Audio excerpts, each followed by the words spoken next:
অনেকেরই ধারণা এবার কৃষ্ণনগর কেন্দ্রে তার ভাগ্য নাকি সরু সুতোয় ঝুলছে। নতুন করে শক্তি সঞ্চয় করা বামেরা সংখ্যালঘু ভোট কেটে তাকে হারিয়ে দিতে পারেন, কিন্তু চতুর্থ দফার লোকসভা নির্বাচনের পর কৃষ্ণনগরের তৃণমূল প্রার্থী মহুয়া মৈত্র দিনভর তাকে খুশ মেজাজেই দেখা গেল। তার অন্যতম প্রতিপক্ষ তথাকথিত রাজমাতা অমৃতা রায়। অমৃতা রায় বিজেপির প্রার্থী।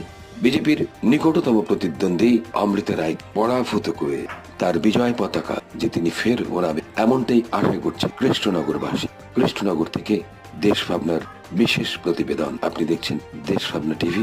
দেখতে থাকুন, সঙ্গে থাকুন, লাইক করুন, কমেন্টস করুন এবং অবশ্যই শেয়ার করুন দেশ ভাবনা টিভি। অনেকেরই ধারণা এবার কৃষ্ণনগর কেন্দ্রে তার ভাগ্য নাকি সরু সুতোয় ঝুলছে। নতুন করে শক্তি সঞ্চয় করা